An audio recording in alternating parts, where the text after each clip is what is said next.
Tātou tapua I le atua.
Ia tātou ala langa fia I le li.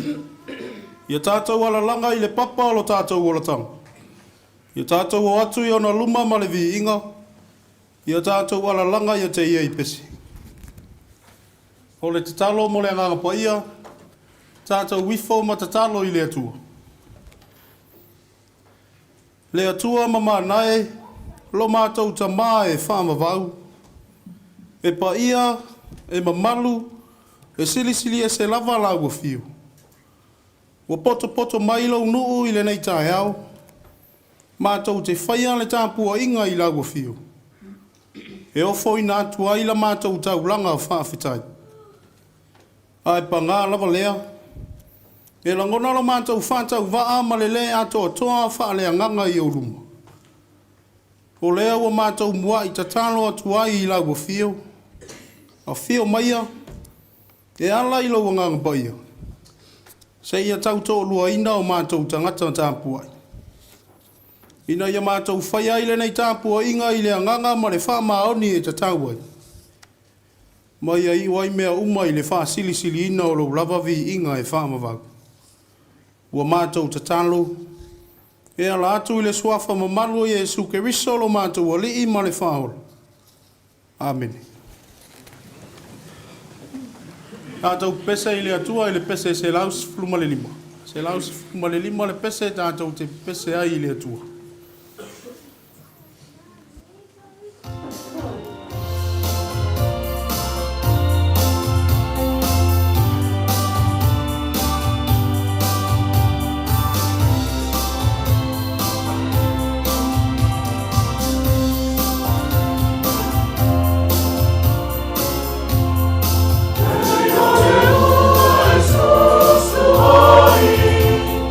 Nena no langi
whaita wina o le tusipaia. Tusi whiriwhiria mai le whenga tuai. O le tusi a whata oto o lona mata upo se fulu ma le iwa. Tātou whaitau whena whana whai mai le whai upo se fulu ma le onu. Se ia whangata mai le whai upo se fulu ma le wara. Our Old Testament reading is taken from the book of Proverbs chapter 19. We shall be reading responsively from verse 16 until verse 18 from the Samoan translation. Whata oto alona mta upu e se fulu ma le iwa. Tātou whaitau whela whai mai le whai upu e se fulu ma le onu. Se ia whangata mai le whai upu e se fulu ma le wara. Whaafonga maia o awhionga pa ia o lo tātou atua. O le ua tausia le polo inga, ua tausia e ia lo na lava ola. A o le ua whantala leo nala, e oti lama ia.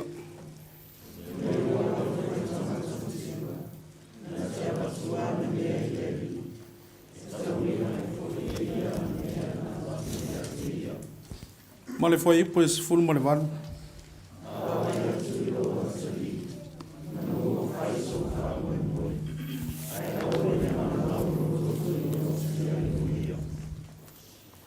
Tusi mai le whenga inga whau. Tusai mai le whansinonga le tusi whaitau aso le whankasa. O le tala le leia Jesu Keriso na whamauina e mataio. A lona mata upo e ono. Tātou toi whaitau whera whana whai mai le whaipu mua. Se ia whangata mai le whaipu e vana. Our New Testament reading, according to the whankasa tusi whaitau aso, is taken from the Gospel of Jesus Christ according to Matthew chapter 6. We shall be reading responsively from verse 1 until verse 8, again from the Samoan translation. Evangelia mātai o lona mata upo e ono. Tātou toi whaitau whela whai mai le whaipu mua. Se ia whangata mai le whaipu e vana. Ia o tau, nei whaalia liala o tau a mio tonu i luma o tangata. Ina ia iloa ai e i la tau. A whampea, o na le ai ai leo so o tau tau i mailo o tau tamao i le langi.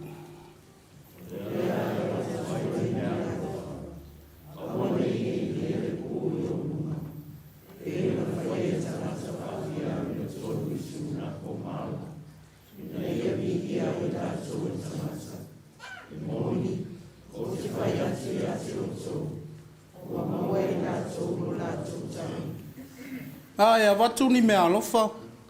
Awana iloa e lau lima tau anga vale, le mea ua whaia e lau lima tau matau.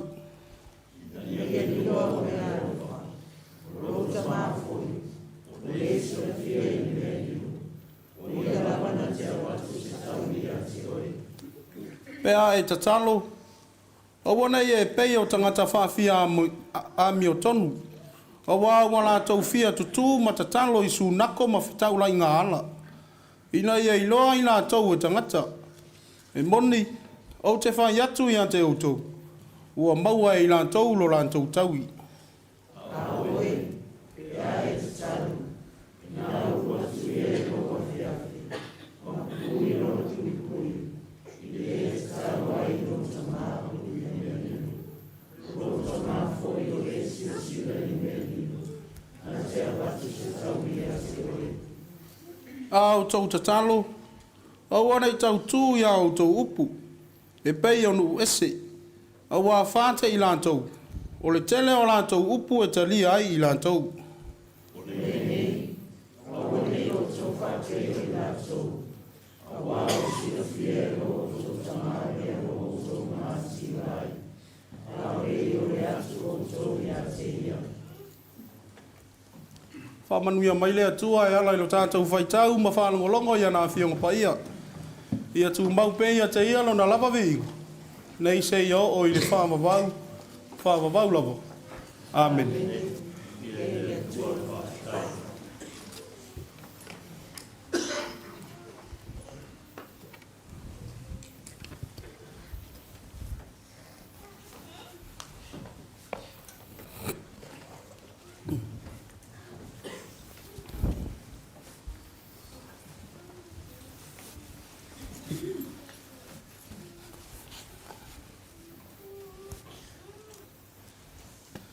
Ya, ta lo fata wait. Ya, fia fo I wa ho mai le va enga o le tampu inga. Ia e fa matala I nai se tala mo tau fa na. Ia fa longo le. Ia le fa matala le tau tala. A mai. Na va tu le va no e fai meni au tau o. I fai tau fa tasine tau tala. O lima fe so ani. O le helping hands. Fai mai sa se urunga li ima se la tamba. Sa no foi se tasinu. So wa I le ato le urunga li ima la tamba. O I lome. Le urunga li ile ma tamba. Fai mai la le urunga li ile ma tamba. E no foi se tasinu e mamao a mana tau langa. O mea lai fia le urunga li ile ma tamba e fai. Fai la to tonga la au aina. Hoi si loa o ame to I me o tonga la au aina. Se tau me se la au se tasi na to te sila fia. Ia la uole. Ta mato le leitele ia o tu a inga la au na ia to il fato angale al ta male martina mala tamo. E to ai me o ka pisi. O ta mato ia mai si me fa pena. Mai se tasi yasu. Ua angi mai le matangi. Mai ua whale anga I le pa. A le pa. E si o mi ai le tonga la au aina le ale unga li I le mane la tama. La e to ai ia fuala au aina. Mai ua whale anga to ai le matangi le ua pa ui lano le pa. Ma pa ui to tonu o le tonga la au le ma whale anga I nai. So wa ai. Mo le anga o. Wo pa u ai le pa. Ma whale anga le tonga la au aina. Fai mai wa le iloa ele unga li ipo le ane mea la fai. Fai mai wa tanu lo le manatu o le ta mamana tina. E iai ta miti o le nuu le ale la tu tene no fa fantas. Fai mai wa sa ili fiso soani ai loa. Fai mai wa wala au I ta miti o le nuu. E o mai. Se o la to e fai le pa ma to e fai le tonga la au aina. Tau sila. Le tamati o le nuu le wa nga I mai e so ani le tamale ma le tina le to e fai ngole o le tonga la au. Du so o le wa ofo mai e tamati o la to lima e so. E fe so ani le tamale ma le tina. Mai tau te ilo le meo tu. Tau sila mai le antale. Pai mai wa. O toi fua le tonga la au aina. Tau waimi, ta mato. So o se tu ai ngā fua la au aina le mo. Kua maua le tonga la au lea le ta maa le malatina. Ona fu. O le so ania. A ta miti o le nuu le wo mai e so ania. Ia, o le tātou tala na. O ilan sisi o mua sana o onga le tātou tala. Ia, se au lea. Le lei tele pati tātou. Pati. Lei alofa I le olofia maua le sosoani. Le, tātou o le.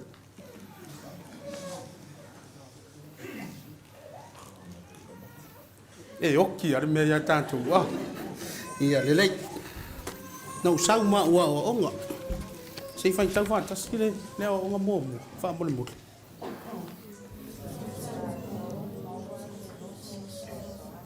Ia tātou maua le loto sosoani. Ai wa ai atu I le sia uso lai fia maua le sosoani. Ia ona ia ngai le te sosoani ai. Te fai tau le. O ngalona lu.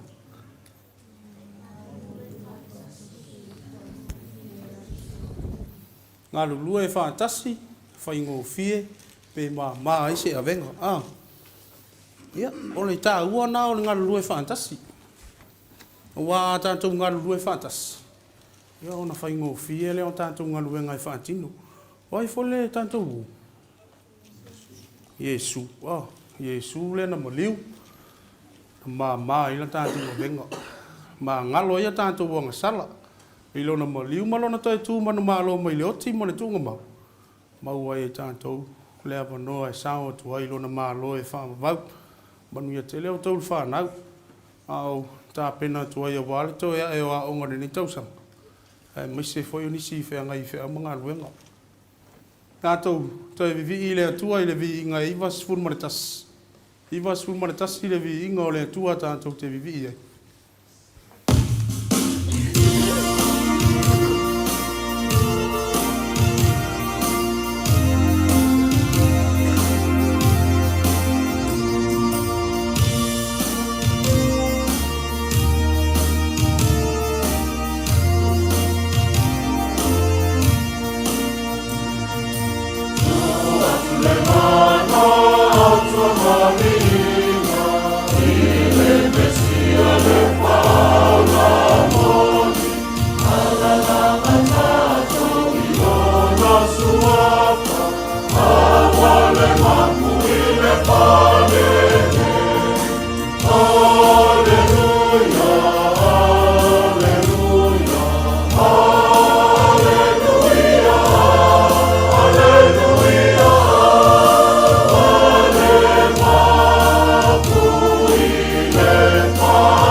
O tātou talosanga, o le talo o le whawhitai, whātou i senga, ma momoli atu o tātou manao i le atu. Tātou wifo matatano i le atu. Le atua ma manae, o le atua e whāwawau lava lau whio. O le atua tolu tasi pa ia, le tamā, le alo ma le ngangasa. O le atua ma malu ma sili sili ese, a wao lau fia o le pule a wao I meo malapu. O lau fia o na fua ina le langi ma le lalo langi, ma mea umalava o lo tumu ai. Na e whaia fo I le tangata I lo lava whaatusa pa ia, e whai matau si mea o lau fua anga mamana. Ma le wha moe moe, ina ia I loa o na wha fo I le vi inga ma le wha whetai I lau fio. O lau fia foi o le atua o le alofa fua ma le alofa muti vale umala. O lo alofa lava lea ua e wha lia I le nei tai au.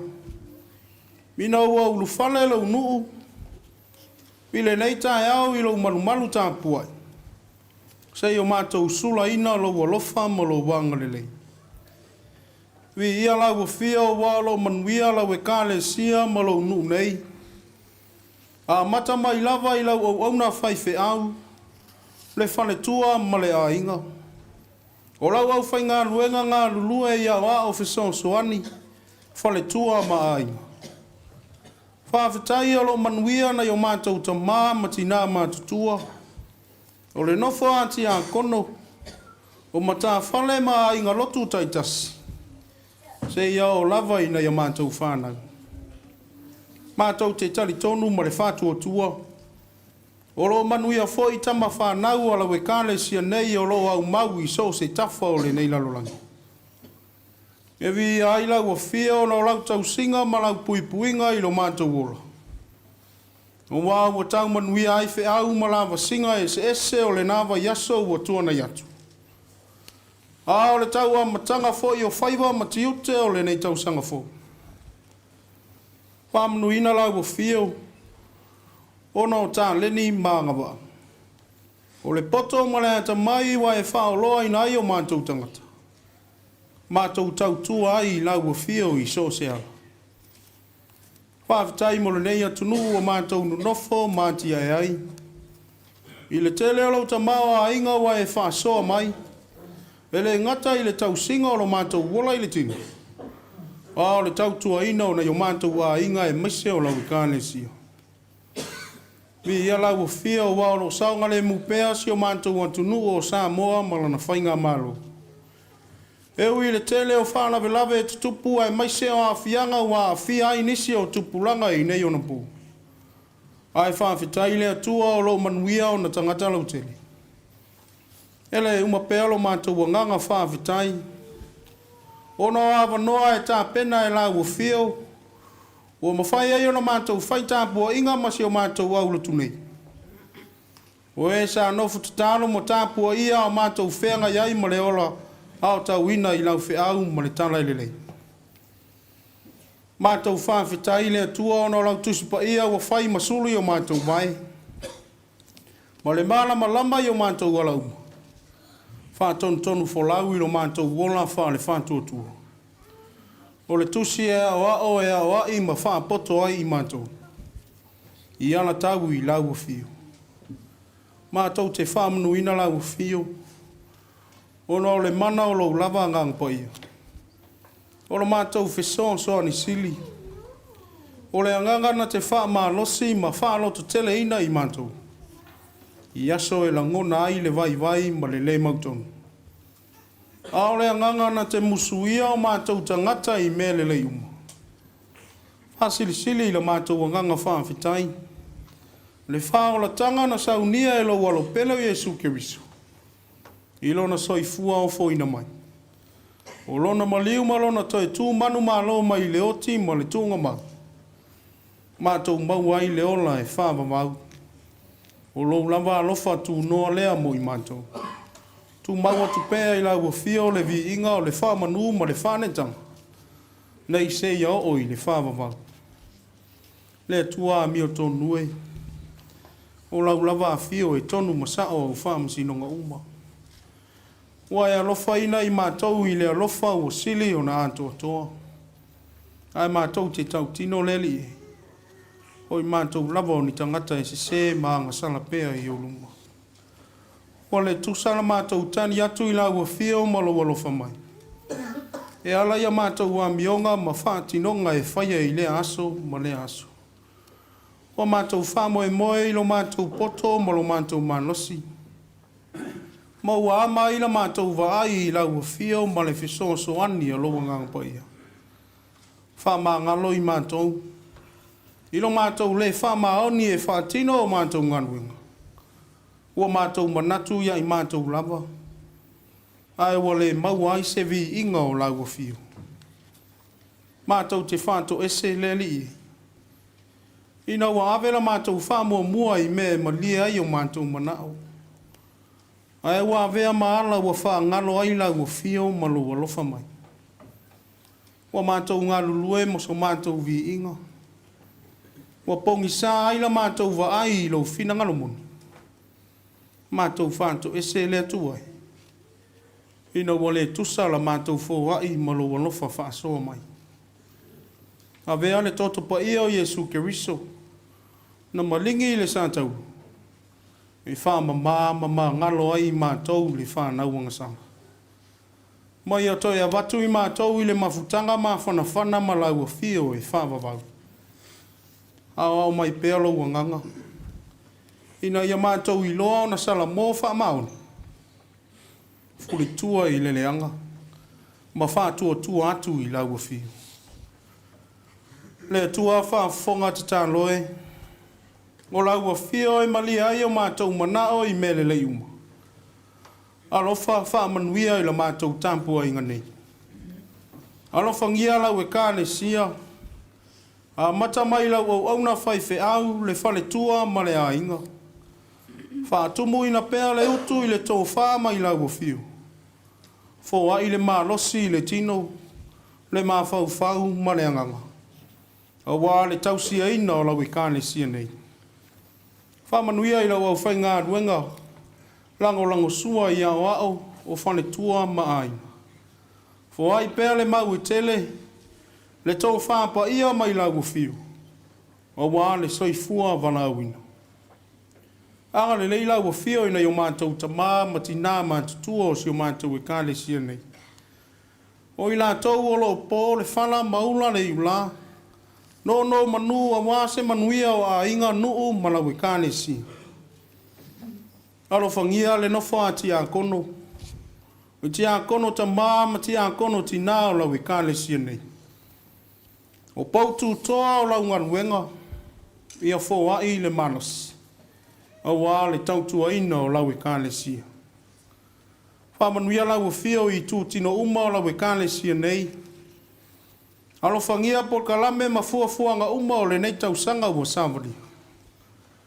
Tausia, ma apo ina pēa e lau whio le soifua ma le ola o whanau o lau nuu ma lau e kāle sia nei. E le ngata I le nei atunu. Ai whapea fo I la tau o lo au mau I so se tafa o le nei larolangi. Leo ia I la tau o whea ngai ai nisi mga luenga. Ai mai se o whanau o whai malo longa ai mai a o. Tau si pea I la tau I yoa awalofa. Nisi o lo nei o lo whea ngai mamai o le tino. Lango maluina e lau o fia o la tau ti ngau. Whafo I sia le malosi. Wha wawai le ola wala awina. La tau foi o lo iai wha no noanga o no mafutanga motusia I le maliuma leoti. Alo whala ua fia o wha maise ma wha mawhana I la tau I o awanga lele. Whai lele ma pepe fau. O tina alo tau a veina lau me alo whatangata. A pele ina e o awalofa. Anga lele ila ua fia o ila wekale sia o au I matanga luenga. O pūlenga ma au lotu taitas. Ma la tau fuanga o le nei tausanga. Ia whātau nuina mea uma ma le manuia. Alo whangia e lau whio. Ne whenga iai o lau kolisi whawhai whiau ma na taringa ma lo I le nei vaiaso. I le whamoe moe o lau e kāne sia I le mafutanga atoe ina o le whaka sa. Ma le whaka asa. Whamanuia lau whio I tampenanga uma. Ia maua fo se mafutanga fia. A se whasiringa ma losi I au taitai. I ta mao e kāle sia. Mo le whaua wina o tiute ma whaiva o le nei tausanga ua mataria. Nea tua alo whai. Whamanuia se mātou atunu o Samoa.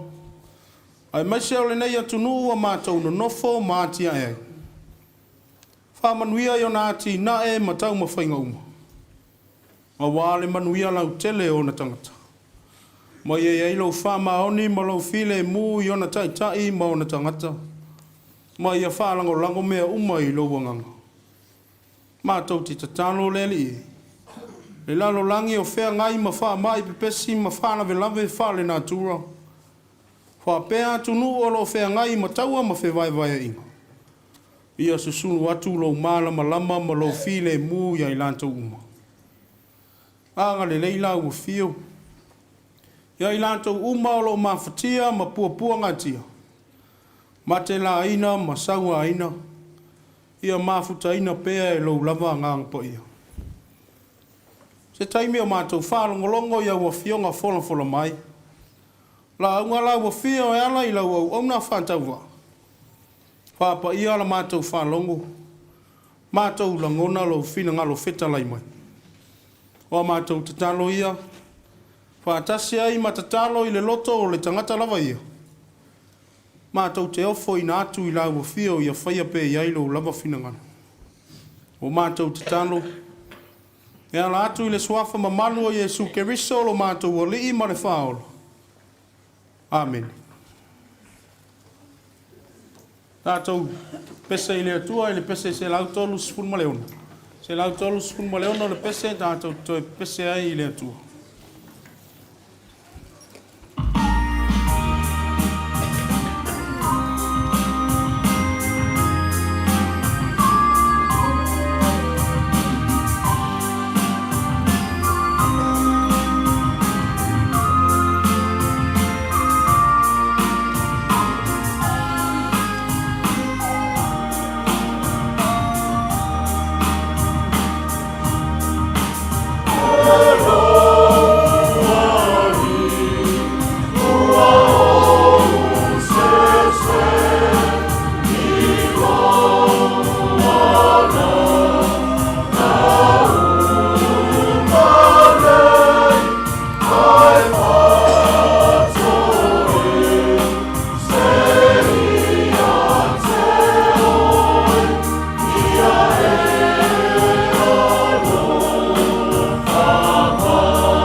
Oh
talo mo le foai. Tātou wifo ma tatalo i le atua. Le atua alo fai. O lawa fio lava na whaia le foai sili. E ala ia Yesu Keriso. I lona soifua ato atoa na o foina mai. Mo le whamanga loina o mātou wangasala. O le whao la tanga mo le lalo langi atoa. O le afuanga lea lo mātou wola fia whaita ulanga i lau fio. O lea o mātou au ina i nisi o lo tamawa inga whaasoa mai e ala i tupe. Mātou ofo ina umātou whaantasi mo mātou tangata anto. E whai maa mātou taulanga whaafetai. O mātou tatalo, alofa lau o fio ta lia mai, whaapa ia ma whaamanuia. Mai a whaanga ina mo lau tala lele. I so se ala e te whina ngalo iai. Au mai pēlo wanganga ina i o mātou i lo na fōa i mea sili mo lau o fio. O mātou tatalo, e ala i le suafa mamalu o Yesu Keriso lo mātou wali i mane whaola. Amen.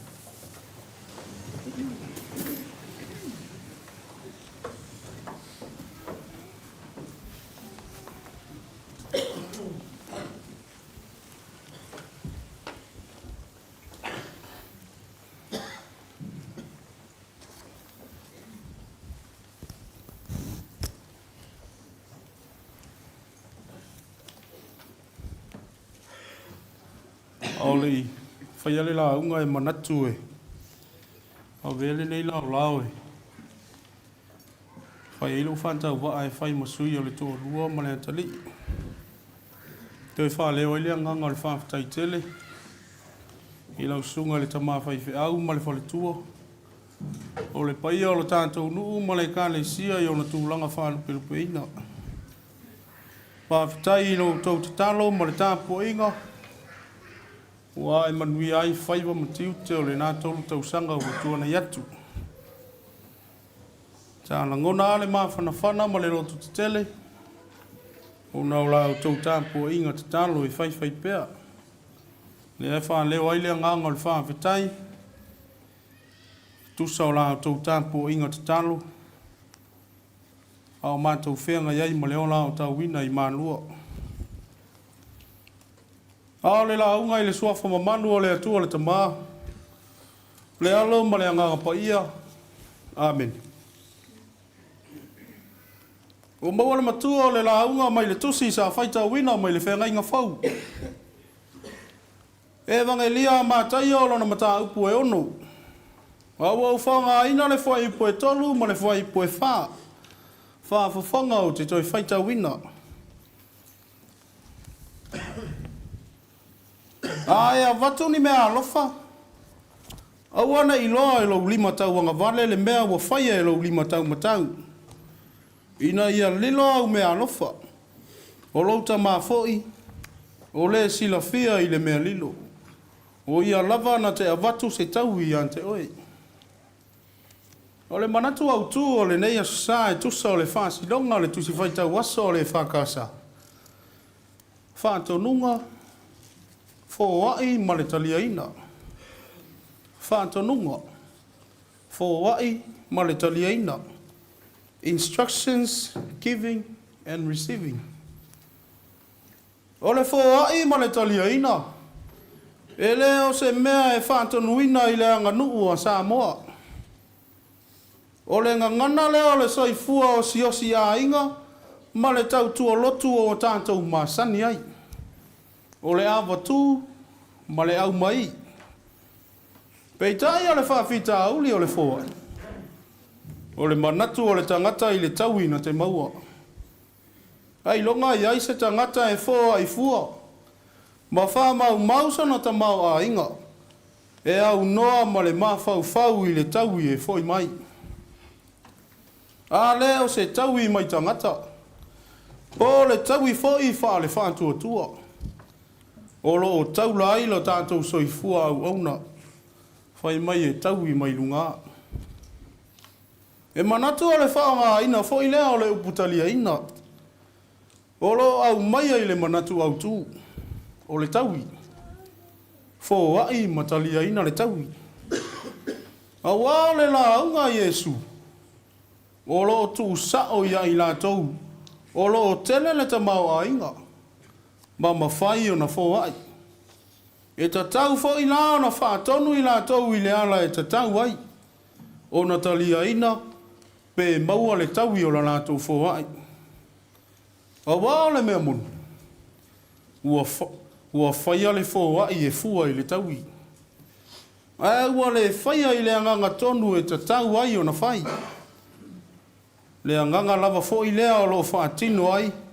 Le fo ai o le toa tele o le au kerisiano. Ua o mai lava i ona po nei. O le mātai o ionu. O le whaua wina lea o le launga umia Yesu i lunga o le maunga. E pei ona mata mai le mata upu e lima. O lo o aile a lii. Wha o lama wha tonu le ola wha so. E ta tau o na ola ai tangata ua sa uni. E whai mō la tau le mālo le antua. O lau tā ua i le wāenga o le la unga sa o tātou whaita wina. Awa onga Yesu. I nisi o whātino ngā sili o na tā ua. I le soi fua tapua i o tangata iu taia. I ia o na pō. Mua mua. O le ola fō ai. Fō ai mo e matitiwa. O e ua mātu oti. O whawhine ua oti a lātou tane. O tangata mamai. Ma e vai vai. Lona lua. O le soi fua tatalo. Ia tu mau pea le so tanga vāvāra lata le tangata. Ma le atua pule au au. O ni whāti nonga e ata ngia ai le moni o le whātu atua. Ma le soi fua au auna o tangata iu taia i le atua. O whāti nonga e le fau. Sa whātā ua ina i le tūla whono a mose. Ua whape nā fo i tusinga le poto. Ma se mitanga i le talitonunga wha iu taia. Le tau sia ma le whātino ino nei mea tā ua. Peitai. Ua iei le whawhita uli o lo sila fia Yesu. Ua matua i ese le anganga ua whātino ai e tangata nei wha moe moe tā ua. Ua le whaia mo le vi inga o le atua. A ua whaia mo le vi inga o le tangata lava ia. E pei, ona tā ua i fua i upu ua whai nei mo tātou matua. A e a watu ni mea alofa. A wane i loa e lau lima tau anga vale le mea ua whaia e lau lima tau matau. Ina ia lila au mea alofa. O lau ta mafu. O le sila fia i le mea lilo. O ia lava na te a watu se tau i ante oe. O le lapele o le anga nuu sa whata ua i le vai tau o ta ua o le honor and shame. Ma malu, ma le maasi asi. Po le vi ia, ma le inosia. Wa fi naule to o tele ina ia maua le mamalu. I le wa aia le society. A wā e wha mamalu ina se tangata. Na te whaininga luenga le lei luma o mata o tangata. O le fōa i la moisi. O le tasile a wala vave e whātupu ina ai le mamalu o se tangata. E ui o le whāti nonga ma sani wha le lotu e anta ngi ai le alofa o le atua. Peitai. Ua nao na fōa ina ia vi ia. Ma wha mamalu ina ai lo na tūlanga i le vai a tangata. Le aua o lama fo i le whāti nonga o le tatalo. O le tatalo o le tasi lea fōa i o le tangata iu taia i le atua. E fōa i le atua lo na taimi. O lona mawhau whau, ma lona tangata atoa. E mafuta ai se mafutanga mawhanawhana maia. Pei ta iwa le whapea fo i le anganga ua whai ai le tatalo. Ua tatalo ino fuanga whai tele ma wheta ula i ngā ala. Ua tau wala au ina ia i loa mai e tangata uma. O ia ua whātua tua. Ona whama maluina i fo i lea mavi ia o ia i le wa aia le society. O a mionga lava whawhia a mio tonu. O wala ia wa fua ai ona avea o ngā Yesu ma whātonunga mautu. Se i toi whama nino, le ala tonu e tatau o na whātino ai. Whetalai Yesu. Au le whaalia la au tau a mi o tonu I luma o tangata. Mua sila fia ele atua mea uma. Ua wha manino I Yesu. O le whawai, o le mea e whaia mo le atua na o ia. O le taliaina o se taui, o le atua foi na te au maia. E tau le ilia ni pū ia I loa ai e tangata. Ia moni le anganga ma le loto o lo whātino ai. Pau a o lea. Ua wha ngā Yesu, le ata o lima o le tangata, o le lima tau matau, o le whailonga o le amio tonu. O le lima lea o lo whai ai le fōai. A o le lima tau anga vale. O le whailonga o le nau nau I vi inga. Ma ia mana tua pea le fōai. Whetala Yesu. Ne ui no tasi le tino. Ai ia awana I loa e le lima tau anga vale. Le mea e whaia e le lima tau matau. Kolo na winga. A whaia le fōai. Ia awana I toi manatu I ai. Ia ave ma whaangalo. Awana I loa fua eisi. O le taui mo le fōai o le tangata whātua tua. O le vi ia o le atua I lana whātinonga. Ai le o ia. O le talia ina lea e pei ona au maia I le manatu au tū. Fōai le tangata mo le atua. Talia ina le vi inga ma manuia o le atua. Ua whape nā fōi pe a tatalo. Ia tatalo I le atua I le mea lilo. A wā o ia lava e sila fia so o se mea. E o I le mea lilo. E mauti noa lava le tali mai o ia I lo tātou wole atu. Pei ona whetala Yesu. A ole I ole atu o tau. Ua lewa ona sila fia e le atua. Pau lava o leo. Ia moni le nganga o lo whaatino ai. O le wha moe fo I lea o le whautuanga o le poto. E pei ona au mai le tusi a whaata oto sa whaitau wina I le whenga inga tuai. O le whaata nunga whaata mā ina ia manuia le nuu o whaalongolongo I ai. Whai mai o le tausia o polo a inga le atua. Ua tausi e ia o lona ola. O le tasi o polo a inga tāua. O le alofa I tangata matitiva. O le alofa po le fōai e whaia mo le tangata matitiva. O lau fōai lava lea ua whaia mo le atua. O lona winga. So se fōai e te whaia I so se isi. E tusa o le wha moe o le tausia lea o polo a inga le atua. O lau fōai lava lea mo le atua. E te talia ina fo I le taui. O le taui e saunia e le atua. No tātou nu ue, ma le tāpua inga ma malu I le nei taia. O le whea au lea o le tala le lei le nei aso sā. Ua wha tonu ma wha manino mai e le ali I wha ola. Le wha tinonga o nisi nei o vaenga tā ua o lo tātou soifua. Lo tātou soifua au auna, ma tau tua ai lana whe au ma le tala le lei. So se fōa I tātou te whaia. Ia whaia mo le atua. O le tau I fōa I tātou te maua. Ia talia ina ma le loto whaawhitai. A wā o le tau I lava mai le atua. O ia na te sila fia o tātou loto. Ia ua lava ne o tātou pau I le vaivainga o tangata whaafia a mio tonu. E pei o na whaasao I Yesu. O e ua whaafolinga I le tausi o pola inga e ala I le whaatino o le fōai ma le tatano. Peitai, ua mamau ese lava, le nganga o loo whaatino ai. Ua le o le alofa, ua le nau ina ia whai ma le vi inga o le atua. A ua manatu mo le vi inga o ia lava.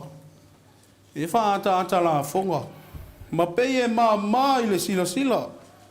Peitai o le tasi lea o vai inga sili, ona ba u ai le tangata whantua tua. O lo I loa fo'i aso nei. O le manao ina ia vi ia o ia. Ia tala noa tangata. I lona matau tia mani ana mea le leina whai. Whetala Yesu. A whai o le tawile na o lo sa ilia e tangata. Tā lofa. e matu a whātau waa lava. E le ai lava se tau I lātou te toi maua mai le tamau I le langi. O le tatalo fo'i ma le ana pongi. Ia whaia ma le while mū. Nā te sila fia mea uma. E o I le mea lilo e le whale o ina. Ia vi ia na o ia I o tātou lotu. Ai le o se vi inga mo I tātou lava. Awana ingala. O mea ua tātou maua. E a le atua ia. O ia na fuai. Ia whaamua mua pea o ia. I mea tātou te manatu I ai. Ma so se whātinonga tātou te whaia.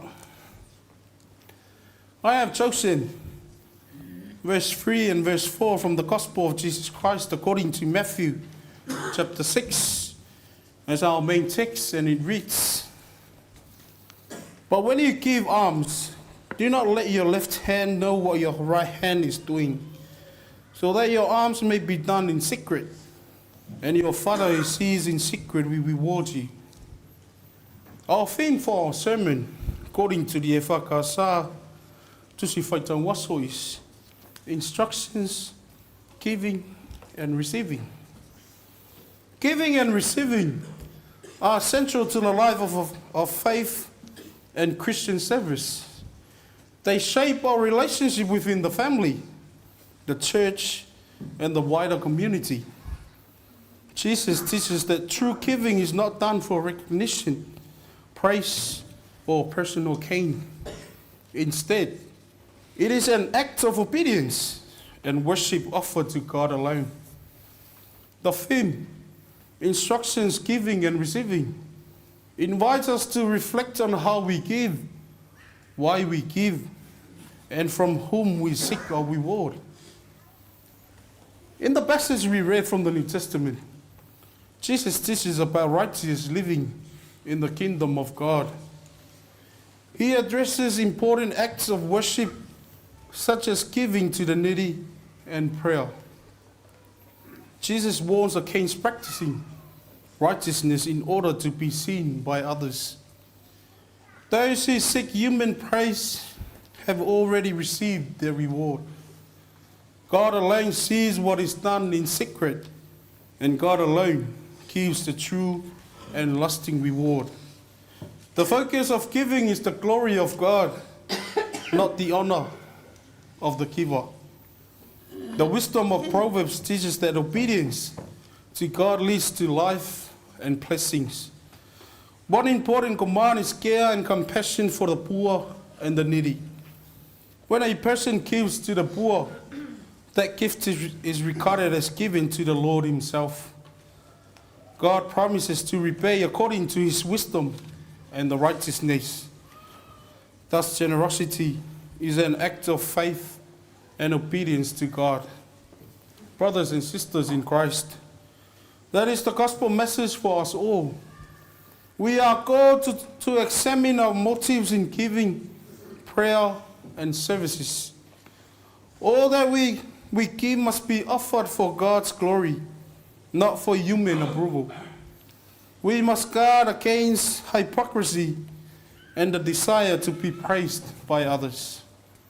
Our trust must be in God, who knows our hearts and intentions. Any reward we receive should be accepted with gratitude, knowing it comes from God alone. Everything we have comes from God, and therefore our lives must honor him in all things. Jesu Keriso, o le fo ai sili no faia le atua le tama mo le fo foanga. E ala ilona soifua to tono fo ina mai mo le whasaulo to ino le lalolangi mai le anga sala.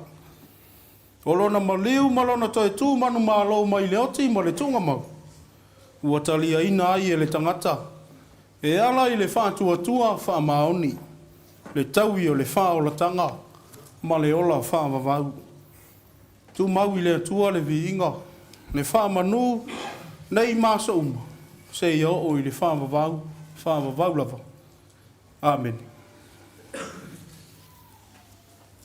Tātou pese i le atua i le pese se lau fitus fun marewha. Se lau fitus fun marewha na pese tātou pese ai i le atua.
Mai au na momori la au fonga. Ma ua mautua tufo i le whaafonga lo tātou te pau le langi. Se vi inga ma le whaafitai ala le tātou tāpua inga ni nei tai au. Peo na vea ilo tātou tofi le sunga i le awa o malua. Whai le mo tātou sui lo tātou vata puia mo lo tātou te pau. Ia maua se vi inga o le atua. Ai aua lava mo i tātou. Ia alofangia fo e le atua. Le ole ma le tutu i atu pe ona tātou whaia i le aso ma le aso. Tō ni manu a wale manu tātou i kare sia pe ona tātou ngāri lue ai. Ole tātou tofi le nei tai au. Ia o au tōtu si la fia. O le lupe whaalele le aurotu nei. A o le taulanga tangata le whtalainga i a whiaui ma le tausi ma le paia o le ai ngali. O lo tu ina atu i la ua ia a o tauina le soifua ma le oro. Ina ia o ngā a wale ngā ruenga le atua. Le la ua utou whaafonga i le ngā ruenga fora le ni aso. E ala le whionga paia le atua. Ia tau ia ina ia alofangia le atua i autu pūpū. Ia ai mawhina ngalo o le tātou tāpua inga le nei aso. E ara i tātou fua i pe ona whaia. Ia whaia ma le lotu maura. Ia mawai vi inga o le atua e o lava mo tātou. Aftai lau sunga i le matua o malua. Lau sunga i le awa. Lau sunga i le whaai uaso ma lau whatua. Le ua whaafonga le tātou au lotu lau tau mwhainga le nei aso. Ia, whaamalo whaaftai. Ia alofangia le atua. O le toi tā, ua lua sauni iai. Ua o le tau o le whaai waso. Mātou te talo pēr matu i atu le mulipanga. pe ona talo si ai talo sanga i lea sa ma lea sa. Ia wale au tauino le soifua. Ia whamanuia tele lea tua, lua sa aun, toi fo i atu le aunga. Tato o lotu. Ia o te fia whaonga ina le ulutala le tala le awa. O li malofa. Ia tu mai au tō ao, mo tato limi. Ia o le ase me tato te maua le nei aso. Ia e fesoa soa ni ai le sunga le wha iwaso ma le whatua, ma le latu uanga, ua saune toi fo iatu. Ma tō wala watu i lau sunga i le mtua malua, ma le whatua, tātou te mafuta le tātou tō nai i le nei aso. Ai whapea fo ona ma tō wala watu inisi o uso a malo, ua tātou whaitauranga nei aso, ia a fio mai ma sumai, tala mai au, le ase whaifua ua maua le whatua o le nei au lotu, talia i le sua, ia tātou tala noa, ma tātou tōna iai, whapea fo i le tātou au lotu. O nai fofulanga ia mole, ai le ia fofulanga, whawhelo i atu i e sa malanga.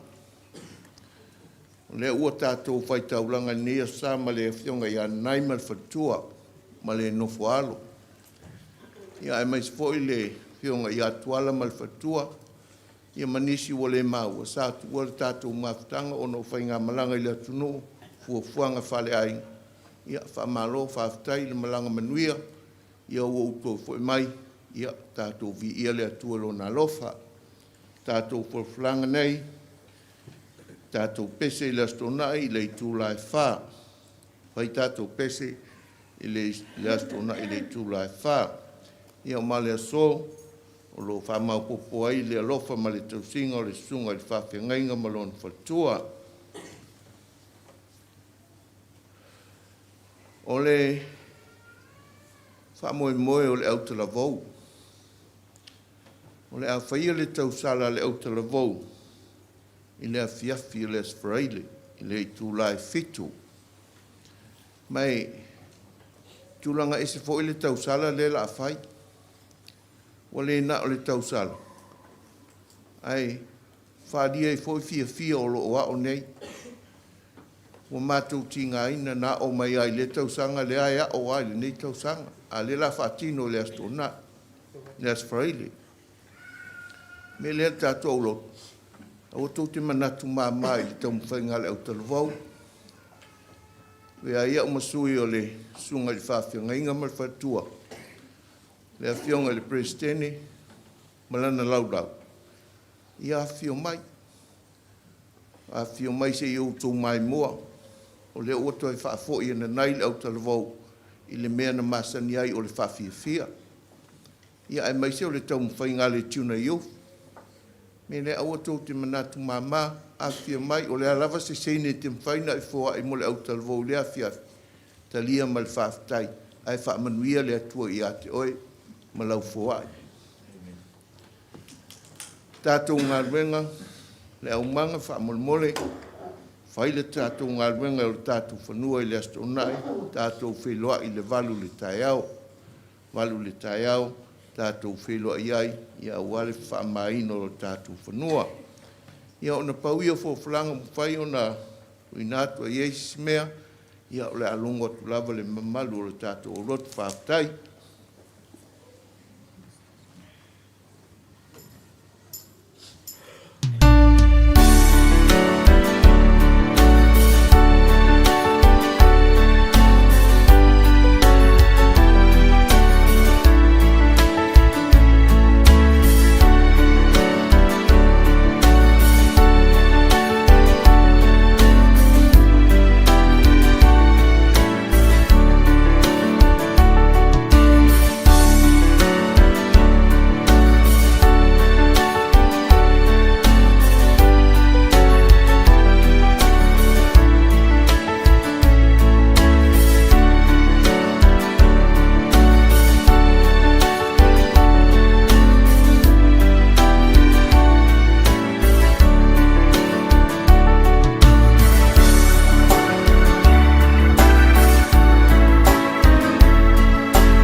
E le langona o leua, ma ea whatua aole, whonga o tātou nuu, pe ia maulunga o tātou tāpuinga. Nā tua le ale to e tāi tua stala, la nele sua lau sunga tofi, lau sunga le au whai waso, me se le pa ia maulunga, ma sani o tātou nuu, ai foi whala oto o tātou whai tāpuinga manisi o tau ainga ma o tātou whai tāpuinga le nei tae au, tātou whafoi whatasi e levi inga i le tua, i lona anga le lei, manona lofa. Whaftai tele i lau sunga i le, au au whai waso, tu sama le taitaina, o le tātou tāpuinga i le nei tae au, tai tonu, ua mātango fie mea uma, whafonga foi i le tua, o le vi inga tātou te ave whatasi i le tua, lei mana lofa. Whaftai le tā pena, whaftai tele le sauni, mātango fie, tā penanga o le nea sā, mai se, mātango fie foi, le autua le nea sā, i whātonunga, fōai, maritaria hina. Stasi o mata upu e longa foi, una tele, una fina wina, i le tele o maa whauwhaunga ma whātatau tangata. E mana tua i Samoa. E isto ina nai ma santu tu se me o vai mea, le win sao no i ina nai an nafi. Masani ana e latu, e aisi mai se tupe. Ana e tango le fōai e, e te fōi mai i tail market. O lo watu e lan whang taula i au tawhan mele aisi ai. Una siringi a le lo ma fōwha. Pesa ta tau na e fōai e. E pesa tau na i talia o talia ai. I wha tau e o lan whang taula. Ia, o le alan na e peye. Whai atu e se langona, e se le whaingo fie. Au ai, mai se lava, ia i le tūlanga le tuputupu peo le ato mai marito mai le nei vai tau. Usiringia, sa tau afo i nisio, a unga i taimi o mawai. Tau tua na tātou tua a sa tau tua ma mata i le lotu ma le kālesia. E o ai o la tau whanua ave mo lotu. E le iwa ai lava i se, tali mai. Ia o nei aso, ua tele na usiringia le tupulanga. I tele o tupe alu i le lotu. E leima se mea le lotu o whai mai. Ia, au manaia ma tongo fie le whau nei aso, whatupu manatu ma whatupu langona pea i hai tātou. Fōai, fōai u whai mo le loto mo le tua. Ta lia ina ma le loto whaftai mo le tua. E sila fia mea uma. Ia, pe o upo Paulo, le kāre sia Roma, o le fōai mea ia whaia ma le manta mau. O le pule ia whaia ma le whiri ngā. O le whaia mea alofa. Ia whaia ma le loto fia.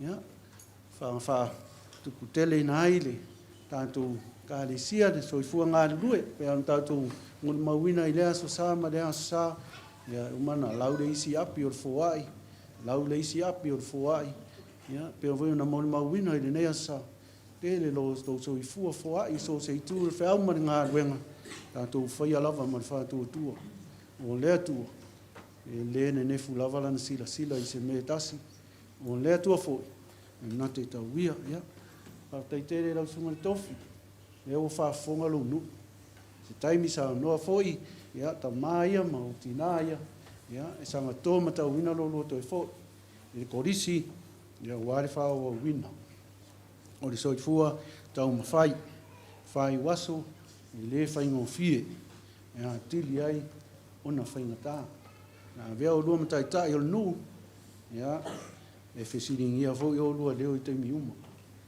Whai e se tala, ia e maise, ia e peo na tua lalo atu, tau tuana ma o lua.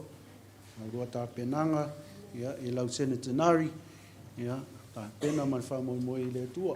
Tā pea fo i whatua, ia sa uni, i lau i peli, whamoi tari o se atu ia, i lau i peli, ia tā pena whamoi moe i le tua. E fo i lau sunga i whatua, ia tua lalo atu. Ia tau tua nā matua tā pena, ia i taimi o mai ele avanoa te taitai, ia le loto o tina. Whai ma tā pena ma mau, whai ma le loto a toa, le tapua i tātou nu. Ia whai ma le savai, le mea le savai, vai ai le lolo tina, leile ngā ruenga, whaingo ngā ruenga, ia mai tala noa i savai, le leile nā i le intamiti whena nui, le ngau i vai tele, ia o ina no foi ma to ia le leile nanu to le leile fa sa mo ia mo tau ia le angat fasa mo ia o sa vai tala noa ai ia vave ona le leile le sau noa ia walo mea tu ngia o lo fai wasu fai malulo faiva fai alofa pe on tu alalo atu ia o tau langa e kalisia a wa o tau sanga mo muala e atu ia o le tau fato no o lua masani ko disi fa malulosi ia matua tango lesi e fa malulosi desi o te lua fa malulosi e for ko disi la malulosi e fa malulosi e desi au al fa vai ia e fio atu matato nu pe loa pauleo le kalisia la atu mat fa unga pe amanuia lo tau fai ai tala le na au le tatalo ia ang le leile tua mo lo malosi le tino le mafau ma le angang ia walo lo to fo ia tu le polisi fa manuia tele le tua o le nisio ngangai afta ia lava le fa tele ia pa io tanto lau ma no fo committee fa mau popoina fa tinoina o to faiva mtiute ia wala va so longa le leo tanto fa uma nga wenga talo ile tua ia fa manuia tele o to faiva mtiute fa tele tina sa fa ngai mtiute wina o tanto malu ma to mo fie te ngol malu le sa ta langa mo le tua ia fa manuia le tua ia tina sa fa ngai mtiute wina o fa sa fa taile fai pese ia mo tanto pese ia o alfa mata ngo fiina ia famanua tele le tua ia o tau tahaleni manga va o saunia o wat fe au manga wenga fa tai la o iti ia mole sa pena ina o tatu masini fa leo tele leo me se la vatu o tapo inga ina o tatu ma tu o tapo ai mai ia i maota malawa fa tai fo i le ho ia pe ona mon mawina ia lo fai malanga ia fiu ia o tatu ia o lo ia fo inisio o tatu tamama tina ia lo fe ngai pe ma li tau mai nei ia ina ia mal pui a tatou meto tino ia fa manuia tele le tu lo tu tai mitau fa alu wale fa yo tatou fe au manga wenga ia fa mol tatou nu ma e tatou to na ia mo sina malo longa fa malo lo si mai ta le ono fa tatou au tau fai tatou tau ma fai a tiri ma tau ma fai a tiri no manu mata talo i le tu ia wale tatou fe au manga wenga ina ia manuia ile lo fa manga le o le tu fa sino ala mo tatou o le lotu atu pulanga le sa sau ia e fa mole ia fa nau ne fa no ina mai ia fa ia mata mo fieta penang ia pe foi ona talo atu inisio le au talo vou la e man losi ia o mai so ani fa nau te re taria ina tele au le mea fa do se fa mo la talo vou na ta mai au talo vou o mai ia fa malo si au atiri ia tatou fa nau le ua mau ia ai o mai o tau so ani ia fa matanga mai tua i dei foi de mana yo duma ia ai ni si tua ia e tatou te ta pena mo le sa ia le sa sau i le lima le fiafi ia de tatou fa mo le na fa mo le tatou o tol vou e tal sanga toi foi de tatou o tol vou ia lava mai de tatou lotu ana ni le fiafi e fa mo ia e fisini ia tatou o tol vou yo to tiute ma le lau tatou o tol vou pe on tu atu si tu ala ia ina ia fa pa ia uma tatou o nga lulu ile nei tau sanga mata sia tatou lotu fa manutunga o februari ia rea fa mo le tatou o tol vou ia in tatou tulanga tofia mai se pe ia ave ai i le lotu le atu pulanga ia le lau ia wale ATM me fa pe na masan ia pulenga ia ila sa fa moli o fa malulu tatou nu sa e fa mo e tau nu mai na fia tatou tu si fai lotu sa maua wala ia pita ina tuai mai va le lo tina mau me o po o le fai ona o mai na fi o le fa mo tau nu mai vai so fo ia ona tu fai na tu le tatou tu si fai lotu tu si fai tau waso au tau mafai ma leo ia wat pisa tele wa le o toi au mai sa mo ia ona ia wala o mau ai mo ina ia tatou tusi fa mo la mau le vai so fo fa manatu atu i vaenga taitasi ia fa mautu i o tatou tofi i si vaenga e lo tatou tofi pe on tatou ngatu e vole la ngona mo tatou lotu le asa sau ia fa mautu foi tofi o tatou e kalisia ia ona whapaia le tātou lotu ia Februari, a whaila wala nai le lei, ia, le ia se me tau sui e fua, a whai o nai e tatauna sui, ia, o lo tau fina ngalo lava e whai ai, e tatau na whamanuia o ala tātou malanga umi o le nei tau sanga. Le tarsanga atu I whaiaonga sa, whamulmole, tātou whelua I la stofi le ono, ia mata tātou aonga sa la sa mo Februari, ia whamulmole tātou te whelua ai, ia I le whatinonga I sina suinga lai titi, whai tātou aonga whaiwheau ia mata tātou aonga sa, ina ia fia mai ai whanau, aso tofi I le ono whamulmole. Mo si fia tātou no, wa mai ona wheutangai ma le ofisa e fua ina tātou whanua I tua e tu sa lo tau whina ngalo, me e whatau no le whamoe moe. O loa e pipi I lunga le notice board, e le emaili mai I le company fua whanua, mo sau taimi whaitau ai, o le a alu I lona a fua ina mua, tari tonu ele ova maserua a wheta a lai whatino e wha moe lea, I ona longo lo leo ri tua oi, ia pea I ine me fia avesea, ma whale leia, ia na ia ta oto le leile tātou whanua. Ia ma tātou sila fia tonu ai, le mea ngata ai le tātou whanua, ia o nei merna, ia o le uma whai ona whatau nuina, I le vai aso tātou tonu le vai aso nei, e taun whanwhai ai, ia po le vai aso atu I ona tua.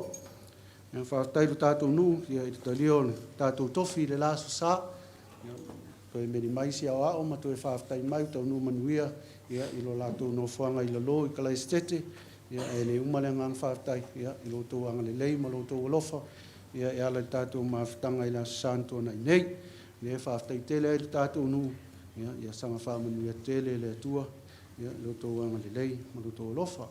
Ia, sao no foi, ia, tau mai manuia o whai ngā malanga, ia pe ona tātou whaafonga iai nei tai au, whaatu lima fonga tātou nu, ia, tā malanga mai ai si vaenga lea ia matau au na foi sa mo lia mo ma ua mal whanau te leo tau mafa mai lo tātou o tunu ia tau au iai le na whionga te akono ia na nai mat whaitua ia foini ia whapea foi tuala mat whaitua ia leitu ia ma le whionga ia malu a inga la ngā ia I lo tō ang le lei lo tō lofa ta foina mo mātou a inga ia whaatai tele ia lo tō sau mo lia lo tō whaioso ia mo ai fo ile tau mawhitanga I seo mātou a inga, mana tu ai foi, ia le tele, ta mau a inga no tō mai mau tō whawhitai tele, ia whamanuia tele le tua, ia sao le nai, e le ia luana nai tua e le a inga fōini, na o tupe na ave tua, ai sa nofo ana nai whalatai, ia, ma lo lava nai, ma lo le tau tua, ma lo le whai mea fia. Ia, e muri ai e le titi, le nganga whawhitai tele, tātou no, lo tō manatu ane na tātou mawhitanga e lei titi. Tele lo tō tamawa inga e fō ina mo maua. I aso tai tasi o le vai aso, o le iputi le tae au, o le aso sae le misi, o le tausinga e le whaito nai, o le iputi le afi, o aso o le vai aso. E le mato au lau wina o lo tō swafa, o tau tonu si la fia le tua, lo tō ang le leima, lo tō lofa e tau sia o I mātou. Ia whapea fōi.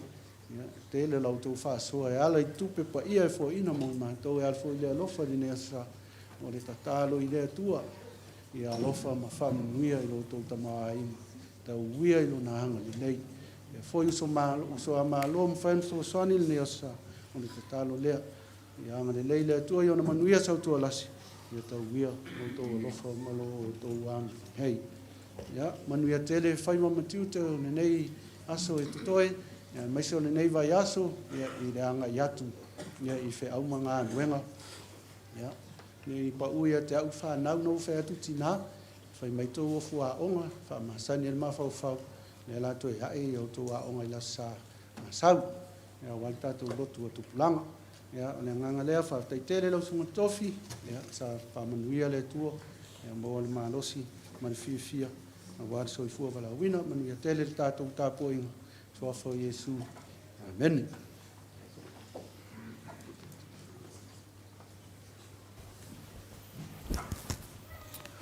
Ia, manusina le so ale. E taringa foi masau noanga o le nei aso. Na tu lava e le anga tonu e lo mātou whanta wā.